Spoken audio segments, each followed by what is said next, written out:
Hi, everybody. Welcome to the CoCo Show. I'm John. And I'm Aaron. And today, Aaron, we're going to be talking about Pegasus and the Phantom Yeah. Riders. Now, Aaron, I want you to tell me about your last experience riding a horse.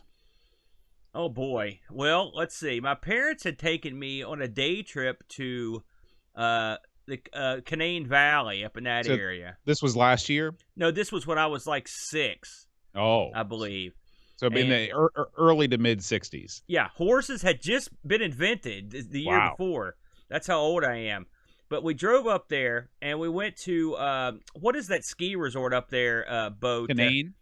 Yeah, we were up there and they had, because you've been up in the ski area of West Virginia. Mm-hmm. In the summertime, there ain't nothing going on in the ski area. It's because here's a hidden secret: the ski area is in the armpit. There's nothing there. It's all you do is ski. There's nothing else going on.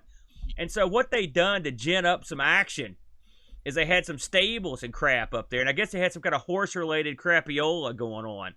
And so the folks thought it'd be cool to put little A on top of a pony. You know? Yeah. Because I said, who would want to ride a horse? Because I was a big fan of like the Lone Ranger, the Cisco Kid. Yeah, man, horse me up. I want to ride that sucker, lasso, some crap. And so they had the pony was in like this pen, like I guess you open it. Those dudes that they open the door and the Bronco goes bananas? It was sort of like that, but this pony wasn't going to go bananas theoretically. Well, no one told the pony because they set a little A down on that thing, and the pony started going absolutely bonkers and bucking and junking and trying to throw me off, and I was holding on. And of course, they don't give you a saddle or anything because this was not a full-on operation. They just had me. You were riding bareback on a pony? Not even with a blanket. Just sat me down on that thing. So who knows? I could have had pointy breeches on. I could have been. Who knows what was going on? Anyway, whatever it happened, it pissed this pony off. He threw me up in the air a couple times. They caught me. They're like, "We want to try to get him." I was like, "Hell no!" And that's the full life extent of my horse experience. What about you? So I've been on a horse countless times. Really? Yeah. One of my best friends growing up, his name is Logan. His family had horses. They had 3 horses. I can even remember their names. There was Maverick, Lucy, and Jenny. Oh yeah. And he lived out Charlie's Creek. There's nothing out Charlie's Creek. You can keep on going. I know where Pete's out there. It ain't nothing out there. No. And so we would he had this huge yard, and we just ride horses all around his yard, and get them going galloping and stuff like that. Yeah. And it was awesome. One of my favorite things to do with the horses is you lead them up to the barn, and then there's the cross beam, right? And so you grab onto the cross beam, and then like the horse keeps going, and you stay still, and then you drop down, and then you tell yourself, "I'm Indiana Jones." You're like, that's it. So you did that cool guy style. That seems pretty action-packed for someone like yourself, Boat. I used to be more action-packed in my younger years. Did you have training on the horse, or did you just show up one day and said, "Hey, you want to ride this horse?" And you were like, okay. I started hanging out with Logan in like 4th grade, and we hung out all the way up through high school. And so by the time that we got into the middle of middle school, I wouldn't say I was a good hand at riding the horse, but I was really good at sort of knowing the obstacles of his yard and doing that move. Yeah. So that was your... That was the move. Could you do the thing with your heels where you kind of kick it and go and make the horse do crap? Well, yeah, the horse wants to run. The horse wants to get crazy. I always envisioned being able to jump the horse over the fence into the adjoining property. Yeah. Unfortunately, or probably fortunately, if I'm being honest, the horse wanted nothing to do with that. I'd be gunning it, trying to get it to do it, and it would just slow down. You were gunning the horse? How does that work? Does that mean just kicking the hell out of its sides? Is that what that means? Dig the heels in, give it the old... Did you wear spurs? Oh, no. I don't know. Did you ride on a proper saddle? Yeah. Did you put that crap on and strap it on and stuff? At one point in the past, I knew how to do that stuff. We used to sleep in the barn with the horses up in the loft. What? Yeah. What was that like? It was like sleeping in a hayloft.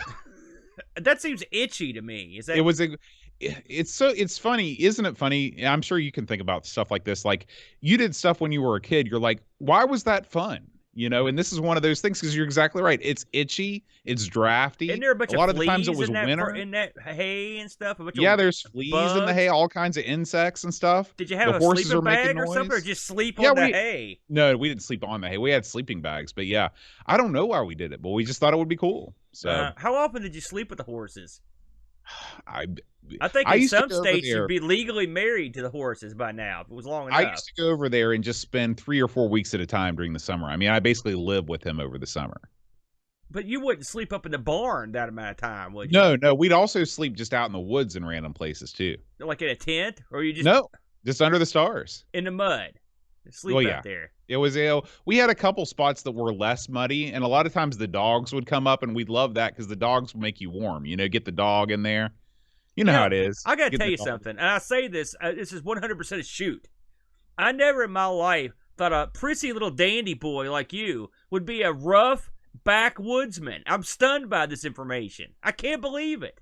You used to sleep on the bare ground and in the hay. I am impressed. You forget that I also spent like 12 years in the Boy Scouts.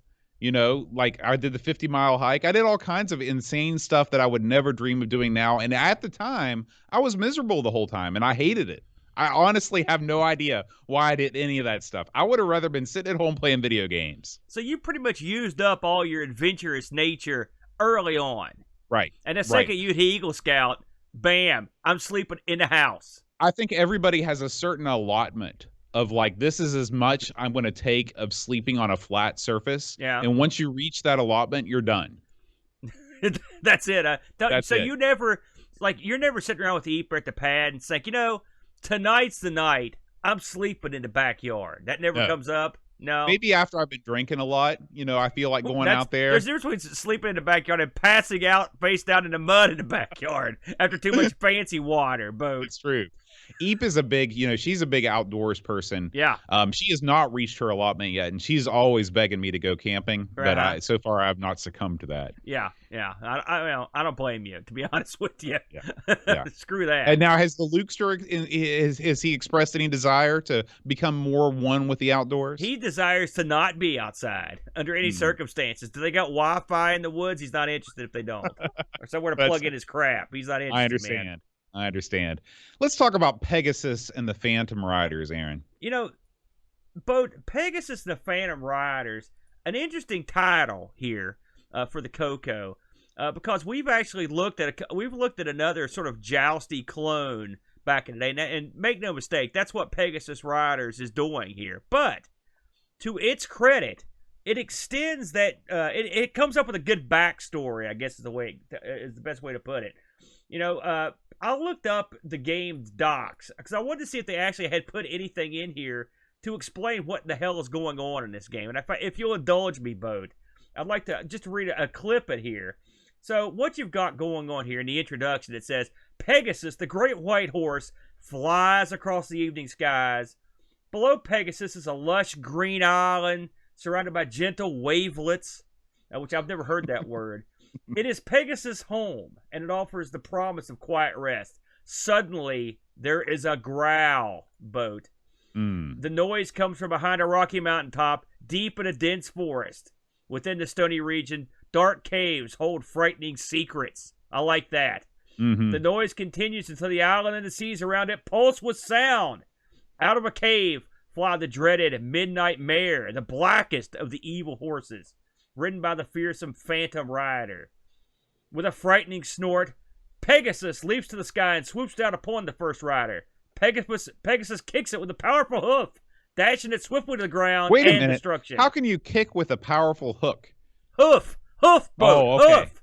Okay. Come on, you're gumming up my ambiance here, Boat. I'm sorry, man. Keep going. That is basically the backstory here.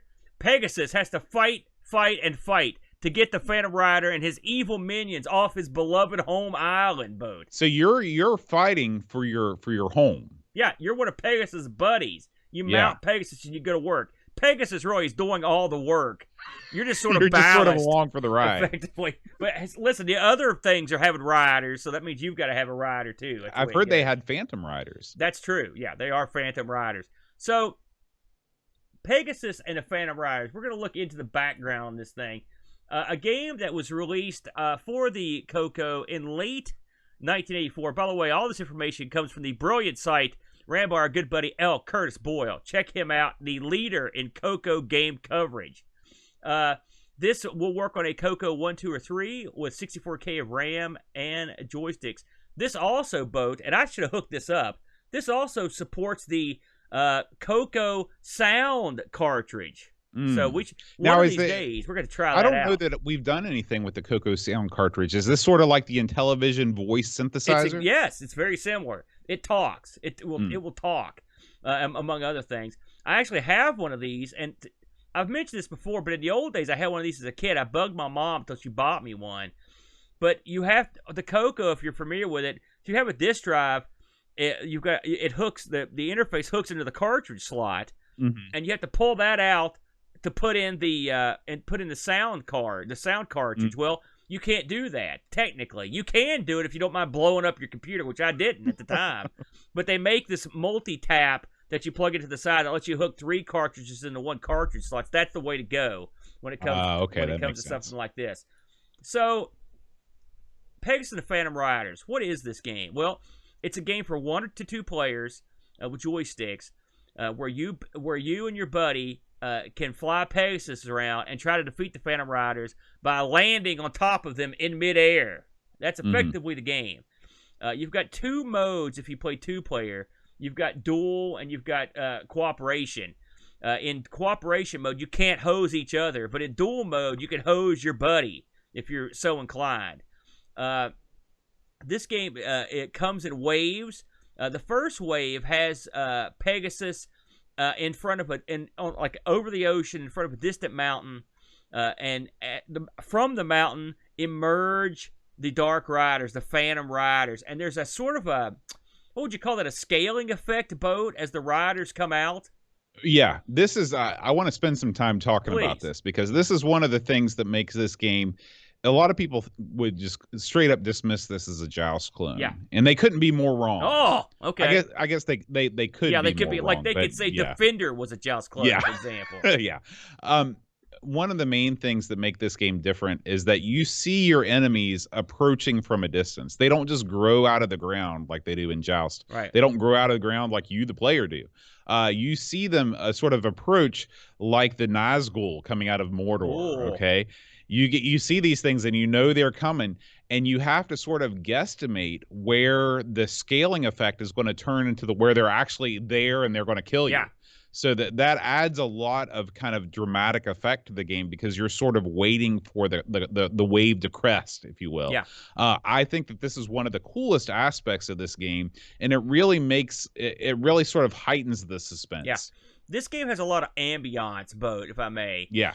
Aside from and listen, you know me, I'm a big Joust fan. I love that game. And Joust is fine and good. The ostriches, the whole 9 yards. It's a brilliant game. And this game here, Pegasus didn't reinvent the wheel. But what it did do is it looked at the wheel. And it's like, how can we make this wheel more attractive? How can we make it shinier? How can we make it more interesting? And that's what they did. And I mentioned this game is divided into waves. And after a couple waves, the scenery changes. You come closer to the island, and the premise of the game is Pegasus is fighting its way back to its island to vanquish its foe. I like that, man. And plus, as you get to different levels, some of the foes change a little bit. Like on the first level, you can the premise of the game, you knock the riders off their horse, and a headstone appears on the ground, and then you go down, run over the headstone, and then that fighter's vanquished. If you don't go over it, he can come back from that headstone, just like in regular Joust. Wise from your grave. Yeah, exactamundo. So I like that. But as you move forward, that ground area will kind of open up to the point where eventually there is no ground. And if you or your enemies go into the water, you're gone. That means you lose a life. And I love that for a bunch of reasons. One of which is, occasionally the computer will just lose control and just nosedive into the water, and they're gone. I love that. Yeah. You can also whack them into the water, which is also entertaining. It's so funny to watch them make this slow approach, and then they make a couple laps, and then something goes wrong with the pilot, and they just go right into the water. That's the best part of it, Something else that happens that I think's very awesome is the stuff that happens in the background. Like, once you're over the ocean, you'll see 2 or 3 sharks swimming around in a circle. That it adds to that ambiance. Plus, occasionally you'll see a sea monster come up, and even at some points, the sea monster can actually interfere with fighting. He can breathe fireballs and shoot them up in the air. They added a lot of stuff to give this game a story and more depth. And I think they succeeded in a lot of ways. I want to talk a little bit about the graphics and the animation of the horse. Aside from aside from that sort of effect of them coming off the island, when you turn your horse, unlike in Joust where it's a flat 2D, so when you go from one side to the other, you just instantly go the other way. This has a turning animation on it, and now it's a mixed bag. And I wanted to get your opinion on what you thought about the turning animation. I mean, it looks good, but what it does do is it makes. I mean, it takes time to turn. Right. What did you think about that and how it was integrated into the game? I like this because it adds another level of strategy to the gameplay. In this game, you don't have the numbers of enemies that you do in Joust. You know, especially, you don't have to get very far in Joust before you really run into like millions of enemies, okay? In this game, you've got fewer enemies on the screen at one time, and that may just be a function of the, you know, the limited power of the CoCo. Right. But because of that, having the additional turning animation isn't as big of a deal as it could be. It didn't get in my way, and it was just a joy to watch. I mean, it was so well done. You wouldn't expect a sprite that tiny to be able to be animated that well, especially on a system like the CoCo that literally has no sprite hardware. It's pretty impressive. And here's the thing: the Phantom Riders, they all have that same turning animation, so everybody's sort of on the same page there. I agree with that. This thing, the point system in this is pretty simple, Boat. If you knock a Phantom Rider off his horse, you get a couple hundred points. When you destroy a grave, you get 300 points. If you catch a fallen Phantom Rider, you get 700 points. If you're the lone survivor in a 2-player game, you get 3,000 bonus points. And when you outlast your opponent in a dual wave, you get 3,000 bonus points. I didn't get to play this I didn't get to play it this time around with a friend, but I have played this in the past with the Brent. Back in the day, we had some vicious battles. It's funny though, you know, I look at this game now and I'm real impressed with it. But when I was younger, like, this was not one that I went back to, and I think the main reason is the controls. Now, if you're a traditional CoCo player, that actually, this week I played this on my actual CoCo. It's sitting right here in front of me, and you can see. I'm gonna zoom in here. You're playing with the old black beauties right here. These black joysticks. Now, these things are not self-centering joysticks.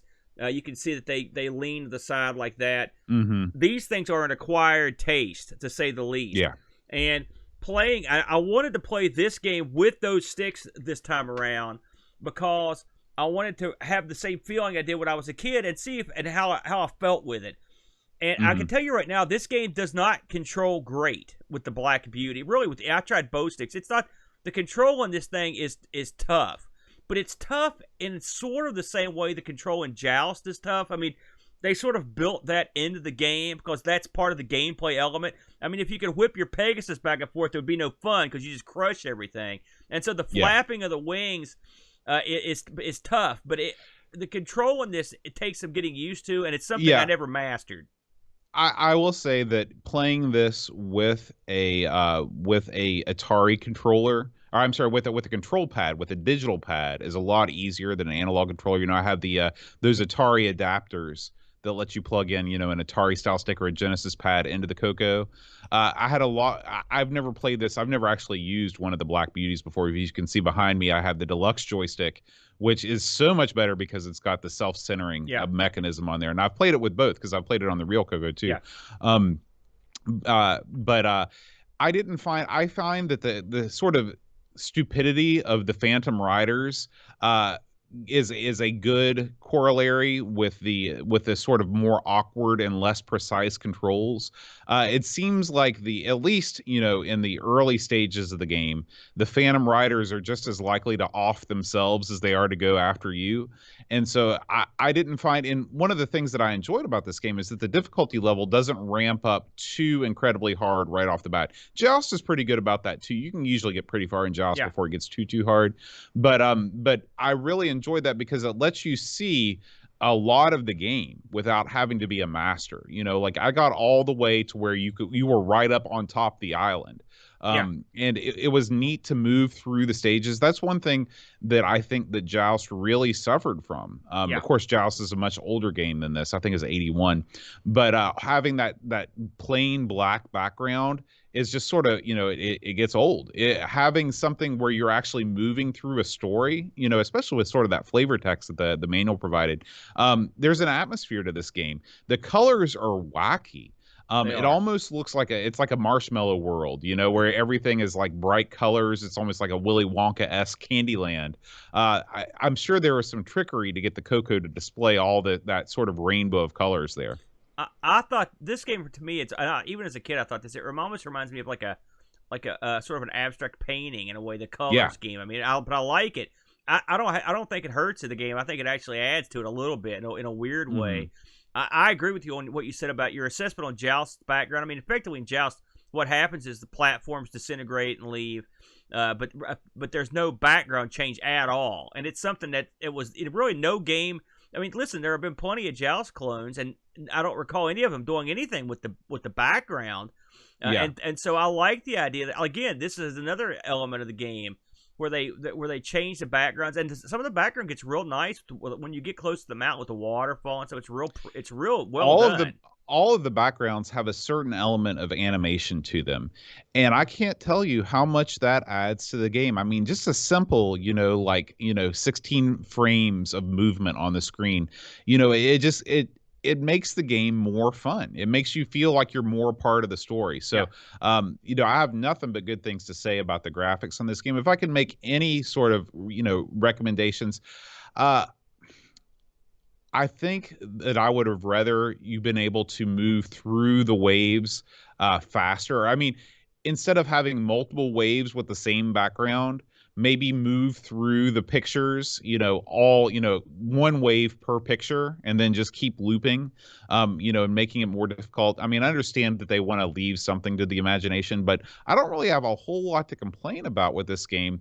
If you are looking at this from a Joust perspective, another thing that is different is that there aren't nearly as many platforms. In some stages, there are no platforms at all, and you're just sort of up there flying. You do a lot more flying in general in this game than you do in Joust. Joust is a game where you're constantly going between flying and running, because when you're on a platform in Joust, you can run at Mach 5. You can move much faster on the ground than in the air because you're on an ostrich. In this game, you're in the air all the time, and it's a different style of game. Yeah, even when there are a few ledges, I seldom landed on them just to pick up crosses. And your fingers gonna get tired from all that flapping. That's for darn sure. I agree with almost everything you said there. This game. Is it perfect? No. And again, the controls are tough, but once you get a hang of them, you can do okay. The sound isn't great, but I mean, I'm not expecting great sound from on a game like our nonstop music. I mean, it would have been nice, but it's not something I expect on a computer of this age. But I like everything about this game, and coming back to it, I'll have to say when we decided to play this one, I wasn't licking my chops. I enjoyed this more this week than I've ever enjoyed playing it in the past. I think a lot of the subtler details were lost on me as a kid. I just straight up compared it to Joust, and I was like, I like Joust's control better. But this game has a lot going for it. Plus, it's got a real pretty like box cover. I like the way it looks. It's got that kind of classic, almost hand-drawn element that you get from some of the box arts in the early 80s, or sleeve art, if you will. So I like that as well. I think this is an absolute keeper, Boatster. I'm a big fan. Did we get any action on Discord for this thing? Absolutely, man. We had quite a few Discord reviews on this. When we start things off with Graham W. Vebke, he says, "I'm horrible at Joust myself and don't tend to get very far, but with this clone and the light and dark Pegasus horses, I was frequently able to get higher than Wave 6 and beyond. This game has quite basic sounds and no music. The backgrounds are quite colorful, and the game is more playable for me than Joust. I played this on the VCC emulator as I'm currently away from my Mr. setup at the moment, so I will return to this game, especially if there's another high score challenge, 7 out of 10. Frodo and L writes, "My favorite variation on the Joust theme on the CoCo. While the sound is limited, the effects work for the game. I first played it a few months ago for the CoCo Talk Game On Challenge, and it's the only one from the Joust month I still play at times. Nice graphics combined with better playability than the others are the reason for that. And I will take a break to say this is the Joust clones are some of the most hotly contested games in the CoCo Yes, world. they You've are. got Lancer, you've got Buzzard Bait, and people go back and forth all the time about which ones are better. Uh, L. Curtis Boyle posts a review from Nick Marotta. So if you're on our Discord channel, you can see that. As you know, Aaron, the rules of the game are if you want your review read on the air, you must be an Amigos Retro Gaming Discord member. But if you are on the Discord, feel free to check out Nick Marotta's review on there. Curtis leaves a review himself. He says, a pretty cool Joust derivative. The 3D-ish journey towards the island instead of just dissolving platforms surprisingly adds a lot of flavor to the game. And the super realistic heavy gravity effects, after all, a horse with wings is much heavier than an ostrich, as every biologist knows. I love that. Actually, is quite fun once one is used to it. The bonus round at the waterfall later is cool as well. A fun element is that you kill your enemies, come out of a cave, Sorry, let me start that one again. A fun element is that your enemies come out of a cave in the distance, so you can maneuver to kill them as soon as they are close enough. Yeah. Sound effects are minimal. Most Spectral games suffered from this, although a few didn't. If you like Joust, you should like Pegasus. So thank you guys. As always, if you'd like to leave us a review on our Discord channel, you can support the CoCo Show or any of the shows on the Amigos Retro Gaming Network for as little as $1 a month. You know, I do want to close by saying I did check out this on eBay. Occasionally, games of this sort will, and this one was one that was sold in Radio Shack. I remember seeing it there. So this is not one of the more obscure ones. You can pick this up on eBay right now if you hurry. There's a fellow selling one online for $49.99 or best offer, and he may come way down. And I looked, and I haven't seen one that has sold. It's the only one available, and I haven't seen one that's sold recently. So I would say that this isn't something you're going to see popping up every day. And this does have a real pretty title, you know, a sleeve cover in it. So if you're in the market, if you collect vintage color computer stuff, I would say this would probably be a nice one to put you to collect. You know, I don't think I've asked you about this. Do you own any in-box CoCo discs? I do. Or all your stuff? Okay. No, I do own some. Not many. I own more cartridges. Really, let's face facts. I've got an SD card here, solution, the SDC, right. And so I I never really collected for the CoCo. And one of the reasons, in all honesty, it's not something you're going to find locally. I mean, CoCo software. I've got 100 times more specky software than I do CoCo software. Much more difficult to get. And so if you were to go to one of the big conventions, I'm sure you could load up. And I'm sure if you scoured eBay, I mean, there are plenty of cartridge titles, but stuff that's on disc, that's a lot rarer. And some of that stuff's mega, mega rare. Like, so rare I couldn't even see a box for it. So, but this one, there's one up, so I'm sure it won't be up for long. Yeah. All right. Well, we want to thank you guys for joining us for the CoCo Show. As we mentioned on the last episode, we are bringing the CoCo Show back. It will be an occasional podcast. We'll try and knock one out every month or so. If you'd like to support the CoCo Show, get access to our Amigos Retro Gaming Discord server, as well as some other perks, feel free to head on over to patreon.com/the CoCo Show. Or you can just buy us a coffee with the Ko-Fi link there in the description of the podcast or the YouTube description. And you can join us and watch the show live if you subscribe to our Twitch channel. It's twitch.tv/Amigos Retro Gaming. We had a pretty good crowd here joining us today. I'd like to give them a shout out. We have Duncan Styles and Pixels at Dawn doing the Lord's work as our moderators. They wield that band hammer like you wouldn't believe.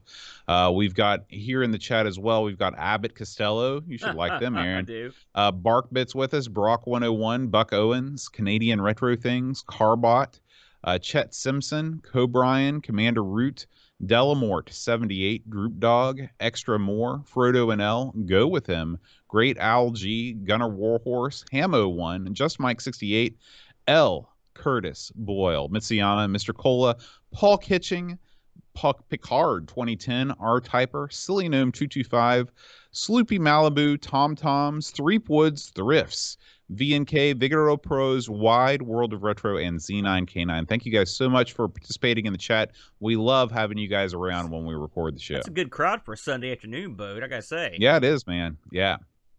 All right.